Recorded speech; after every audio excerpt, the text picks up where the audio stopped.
The Selfish Path to Romance. Download Chapter 1 for free at drkenner.com. We all had to face the fact that we're not here forever. We're going to die, and I'll tell you what I did in a moment. But how do you deal with that? This is from a college student, and think about when you were this age. Maybe you are this age right now, but and what went through your mind? Dear Dr. Kenner, I'm 19 and in college. For the past few weeks, all I think about is dying. I have thanatophobia. That's just fear of dying. And the very notion of me not existing, of not being able to touch, to see, to taste, to smell, to hear, and most of all, to think, has me feeling disconnected from the wonderful things in life all around me, along with my interests and goals. I was a creative, happy person, always thinking about living, about how to achieve my goal of being a filmmaker. I want to live life to the fullest and be myself. But death looms over my thoughts. Everything seems meaningless and hopeless. Why? I think it's partly my exposure to the pessimism of the people around me. From my professors, these prestigious professors who are cynical, to my cynical mom.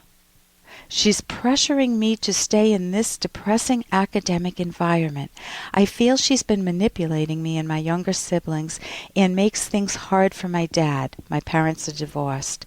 I have a few friends who are upbeat and rational, and I have a beautiful girlfriend whom I love because of her optimism. But I haven't been able to keep in touch with her or my friends. Why? I'm alone most of the time, struggling to go back to the things I love, but I feel stuck in a box, wondering what I can do in my career or in other parts of my life that will make it worth it in the end. As an aspiring filmmaker, stories I have come across many of the stories I have come across are of men and women who are heroic and optimistic. I want that in my life again. What should I do? Thank you for reading. Joseph. Joe. This is the battleground within you. Now, first I want to say something about thanatophobia. That's just fear of dying or fear of death. Listen, believe me, I have a fear of dying. I don't think about it much, so I really don't have a phobia about it.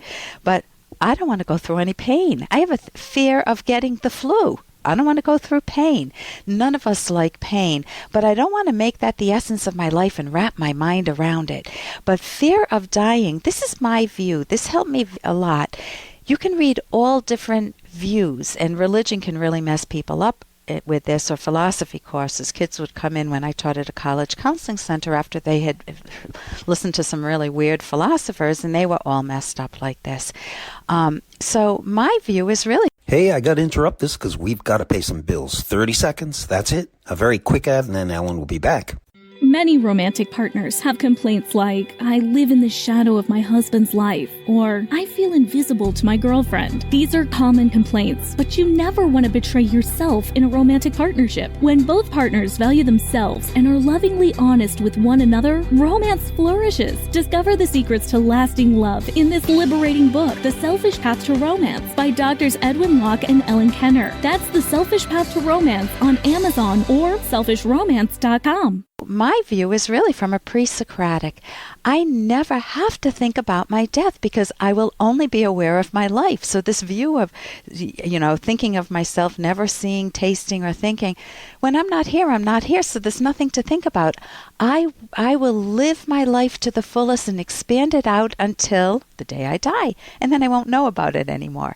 So I have a view that is very helpful to me to be able to keep in perspective that this is my life and I am going to live it to the fullest till my last day, if as much as I can. My grandfather wanted me and my uncle to tango 2 days before he died. We asked him, what do you want? And he said, I'd like to see a tango. So that's what we did. So a few more thoughts.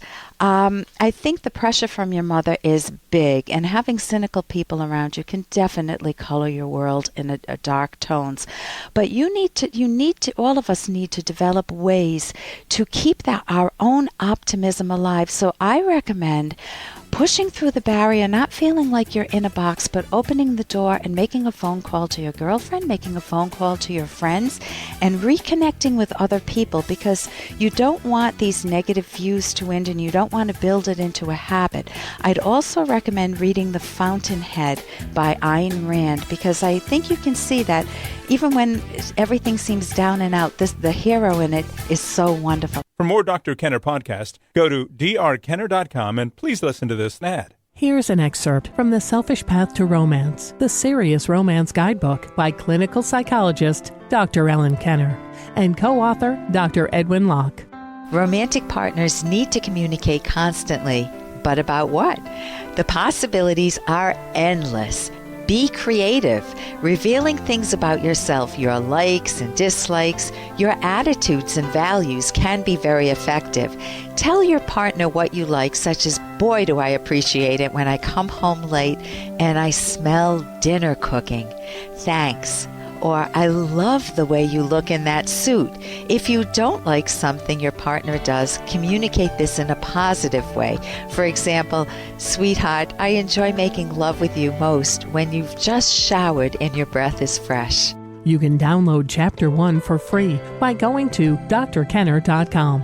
And you can buy The Selfish Path to Romance at amazon.com.